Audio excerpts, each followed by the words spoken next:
여러분 안녕하십니까? C채널 뉴스입니다.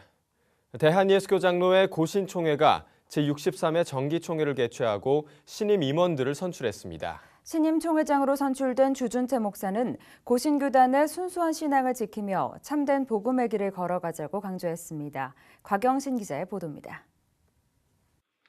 대한예수교 장로회 고신총회는 24일 복음의 길 3세대의 따뜻한 동행이라는 주제로 제63회 정기총회를 개최했습니다. 천안 고려신학대학원에서 개최된 이번 총회에는 전국 37개 노회, 전체 총대 482명 중 478명이 참석했습니다. 총대들은 교단 역사 61년을 맞아 3세대에 접어드는 고신교단이 순수한 신앙을 지켜가고 새로운 도약의 전기를 마련할 것을 다짐했습니다. 총회 첫날 치러진 임원 선거에서 신임 총회장으로는 직전 부총회장 주준태 목사가 선출됐습니다. 주준태 총회장은 투표에 참여한 477명의 총대 중 찬성 430표를 얻어 무난히 총회장에 당선됐습니다. 주준태 총회장은 고신교단의 각 교회와 기관들이 따뜻하게 이해하고 협력하는 가운데 하나님이 맡기신 사명을 함께 감당해 나가자고 전했습니다. 또 한국교회의 유산인 고신의 순수하고 보수적인 신앙을 잘 지키며 복음의 길을 걸어가자고 강조했습니다. 전국 교회 간에도 그리고 각 기관 간에도 서로 좀 따뜻하게 이해하고 협력하는 가운데서 하나님 우리 교단에 주시는 그 사명들을 잘 감당해 가자. 목사 부총회장으로는 사직동교회 김철봉 목사가 266표를 얻어 194표를 얻은 물산 미포교회 신상현 목사를 제치고 당선됐습니다. 김철봉 목사 부총회장은 고신의 선배들이 지켜온 신앙의 전통을 이어받아 여러 면에서 한국교회의 귀감이 될 수 있도록 노력하겠다고 전했습니다. 요즘 한국교회가 여러 가지로 걱정스러운 일이 많이 있는데 우리 고신만이라도 한국교회의 희망이 되고 한국교회의 참 귀감이 될 수 있도록 어떤 하나의 모델이 될 수 있도록 여러 면에서. 장로 부총회장으로는 단독 후보로 올라온 창원 한빛교회 엄성호 장로가 찬성 376표를 얻어 당선됐습니다. 이번 고신 정기총회에서는 고려신학대학원을 고신대학교에서 분리시켜 대학원대학교로 독립시키는 방안, 장로교 한교단 다체제 연합헌법, 목회세습금지법 등에 관한 논의가 이루어질 전망입니다. 교단지 기독교부의 사장 선임 과정에서 불거진 금권 선거 논란도 다뤄집니다.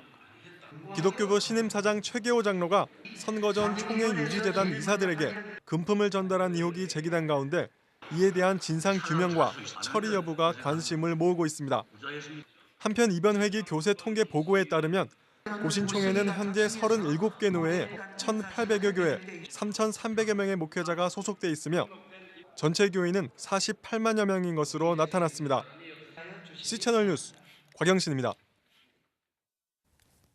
기독교 한국침례회 총회도 제103차 정기총회를 개최하고 신임 총회장에 한돌침례교회 김대현 목사를 선출했습니다.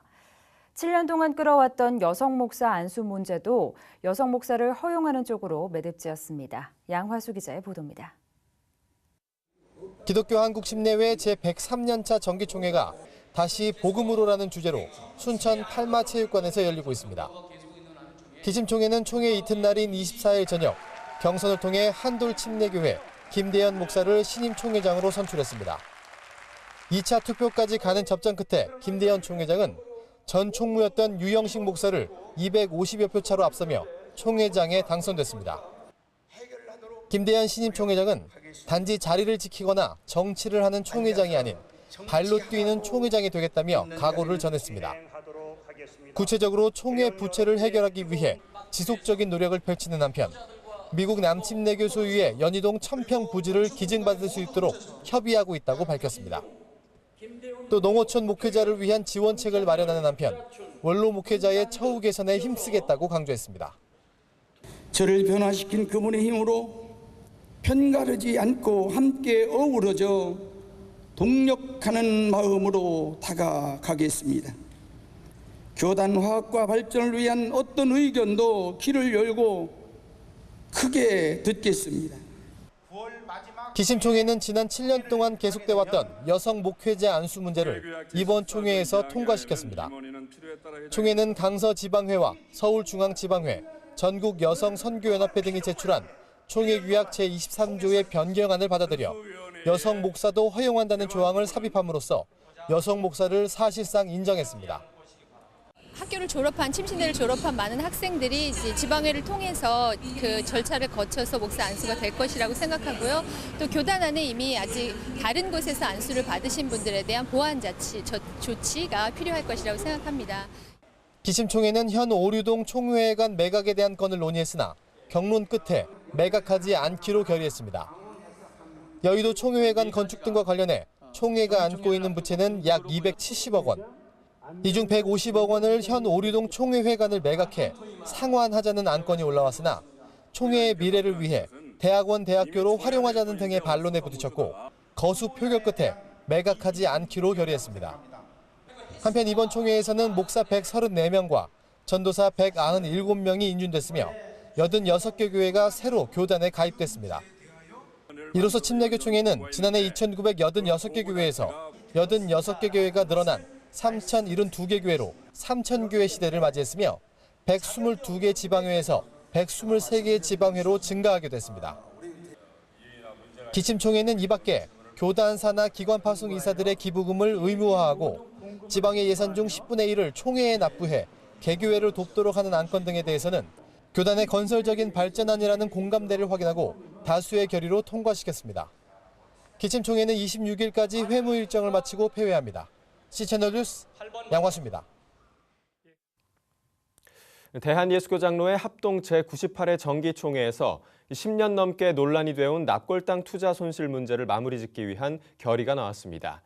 정기총회 셋째 날 총대들은 은급재단 납골당 문제 사법처리 전권위원회의 보고를 받고 지금까지 70억 원 이상의 손실을 끼친 납골당 문제에 대해 관련자들의 형사처벌과 민사상 손해배상, 교회법에 의한 동시시벌을 결의했습니다.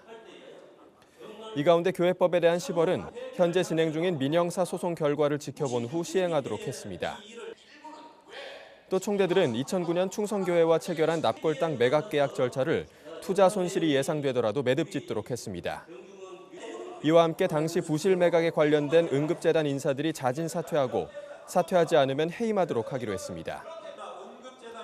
한편 총대들은 진행 중인 소송을 관리하기 위한 후속처리위원회와 응급재단 재반 문제점을 진단하고 연구하기 위한 응급재단 발전위원회를 설치해 1년간 운영하기로 했습니다. WCC 세계교회협의회 제10차 부산총회의 성공적인 개최를 위해 군 유관기관들이 다방면으로 협력할 것을 약속했습니다. 군종 목사단, 기독군인회, 군장로연합회, 군선교연합회 등 군 유관기관 단체를 초청해 열린 군 간담회에서 WCC 한국준비위원회 대표대회장 김삼환 목사는 과거에 나라가 어려웠을 때 WCC를 중심으로 한 세계교회가 우리나라를 지원했다며 이번 총회 개최를 통해 소외되고 가난한 자들을 돕는 WCC의 정신을 본받고자 한다고 밝혔습니다. 전 육군 참모총장 김진영 장로는 축사에서 그동안 WCC에 대한 오해도 많았지만 간담회를 통해 WCC의 기본 정신을 이해할 수 있었다며 총회의 성공적인 개최를 위해 적극 협력할 것을 약속했습니다. 군 유관기관은 다음 달 17일 WCC 성공 개최를 위한 연합예배 및 기도회를 개최할 예정이며 총회 기간 중 임진각과 도라 전망대에서 진행되는 주말 프로그램에 적극 협조할 계획입니다. 또 총회 장소에 군 선교 소개를 위한 마당 전시 부스를 설치해 총회에 참가한 회원국에게 군 선교의 중요성을 인식시킨다는 계획입니다. 지난 22일 파키스탄의 한 교회에서 발생한 폭탄 테러로 파키스탄 전역에서 기독교인들의 시위가 끊이지 않고 있는 가운데 WCC 세계교회협의회도 희생자들에 대한 애도를 표시했습니다. WCC 세계교회협의회 울라프 픽세트베이트 총무는 끔찍한 테러 소식에 깊은 슬픔에 잠겨 있다며 사망자들과 부상자들을 위해 마음을 다해 기도하겠다고 밝혔습니다. 울라프 총무는 또 파키스탄 정부가 무고한 크리스천들을 폭력으로부터 보호해야 한다며 WCC도 파키스탄의 크리스천 사회를 위해 노력하겠다고 밝혔습니다.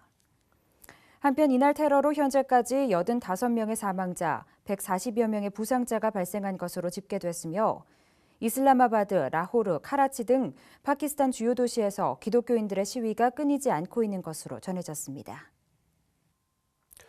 기독교대한감리회 총회특별재판위원회가 불법 선거를 이유로 전용재 감독회장에 대해 당선 무효 판결을 내렸습니다. 제30회 기감 총회특별재판위원회는 지난 24일 신기식 목사가 전용재 감독회장이 불법 선거를 했다며 제기한 감독회장 당선 무효 소송에 대해 전용재 후보자를 당선자로 결정한 것은 무효임을 확인한다고 판결했습니다. 이번 재판에서는 한 장로가 선거 기간 중 전용재 후보 측으로부터 현금 30만 원을 받았다고 진술한 서류를 공증해 재판부에 제출한 것으로 알려졌습니다. 이에 대해 전용재 감독회장은 곧바로 반박 기자회견을 열고 판결을 수용할 수 없다며 판결에 대해 유감의 뜻을 밝혔습니다. 전 감독회장은 금품 수수 관련 모 장로의 인증 진술서가 거짓된 자료로서 증거 효력이 없으므로 이를 채택해 내린 판결을 부당하다며 재심 청구의 입장을 밝히면서 사회법 소송도 시사했습니다. 국제구호개발 NGO 세이브 더 칠드런이 시리아 내 식량 위기에 대한 증언집 전쟁과 굶주림을 발간했습니다. 국제사회가 시리아에 대해 제한 없이 인도주의적 지원을 해야 한다는 내용을 담고 있습니다. 지난 24일 유엔 총회에 맞춰 발표된 이 보고서는 극심한 내전으로 큰 고통을 받고 있는 시리아에서 식량과 의약품 공급 등 인도적 지원이 안전하고 제한 없이 이뤄질 수 있도록 각국 정상들이 노력해달라고 요구하고 있습니다. 보고서는 시리아 내 격전지인 홈스와 알레포, 이들렙, 다마스쿠스 등 4개 지역에서 200만 명이 식량과 식수 공급이 차단된 채 포위되어 있다며 아이들이 소량의 식량으로 굶주림을 견디고 있다고 밝혔습니다. 보고서는 또 오랜 전쟁으로 인한 국가 경제 붕괴와 이에 따른 식량 가격 급상승으로 식량 위기가 가속화하고 있다며 식량난에 허덕이고 있는 시리아 현지인들의 증언을 공개했습니다. 한편 세이브 더 칠드런은 지난 15일 시리아 사태에 대한 대응 태세를 긴급 호호 상황 1급으로 격상한 바 있으며 대대적인 모금을 진행하고 있습니다. 이 밖의 뉴스와 날씨를 전해드립니다. 한국구세군이 제24대 박종덕 사령관과 윤은숙 여성사업총재, 김필수 서기장관과 최선희 여성사업 서기관의 취임 예배를 다음 달 6일 구세군 서울제일교회에서 드립니다. 취임 예배는 국제구세군본부 진리안 다우너 아태부장이 인도할 예정입니다. 미래목회 포럼이 다음 달 11일 기독교연합회관에서 종교개혁 496주년 기념포럼을 개최합니다. 오늘의 교회개혁과 사회변혁을 위하여를 주제로 열리는 이번 포럼에서는 장신대 임희국 교수, 서원대 김성건 교수, 고신대 이상규 부총장 등이 발표자로 나설 예정입니다. 선교 한국 파트너스가 오는 11월 4일부터 5주에 걸쳐 불교권 바로알기 학교를 개최합니다. 이 과정은 동남아시아, 일본, 티벳 등 불교권과 힌두권 선교에 관심 있는 선교 후보생들과 단기 선교팀을 돕기 위한 과정으로 불교권과 힌두권 선교를 경험했던 선교사들이 강의를 진행합니다. 생명의 말씀사에서 발간한 알록달록 성경동화 시리즈가 한국출판문화산업진흥원에서 공모한 대한민국 우수 전자책에 선정됐습니다. 알록달록 성경동화 시리즈는 순수 창작물로 독창성을 인정받았으며 해외 출판사들과 저작권 수출 논의로 완성도와 대중성을 높이 평가받고 있습니다. 날씨입니다. 비가 지나면서 선선해졌습니다. 전국이 대체로 맑겠고 강원도 영동과 경상남북도는 가끔 구름 많겠습니다. 특히 아침 기온이 어제와 10도 차이가 나면서 매우 쌀쌀합니다. 당분간은 평년 수준의 기온을 밑돌겠으니 건강관리에 유의하셔야겠습니다. 아침 기온은 서울, 강릉 13도를 기록하겠습니다. 낮 최고 기온은 서울 22도, 부산은 25도까지 오르겠습니다. 바다의 물결은 서해와 남해 먼바다, 제주도, 동해 전해상에서 2에서 4m로 매우 높게 일다가 점차 낮아지겠습니다. 주간 날씨입니다. 당분간 내륙 지역을 중심으로 아침에는 쌀쌀하겠고 밤과 낮에 기온차가 크겠습니다. 주일에는 평년 기온을 회복하겠지만 전국에 또다시 가을비가 지날 것으로 보입니다. 뉴스를 마칩니다. 시청해주신 여러분 고맙습니다.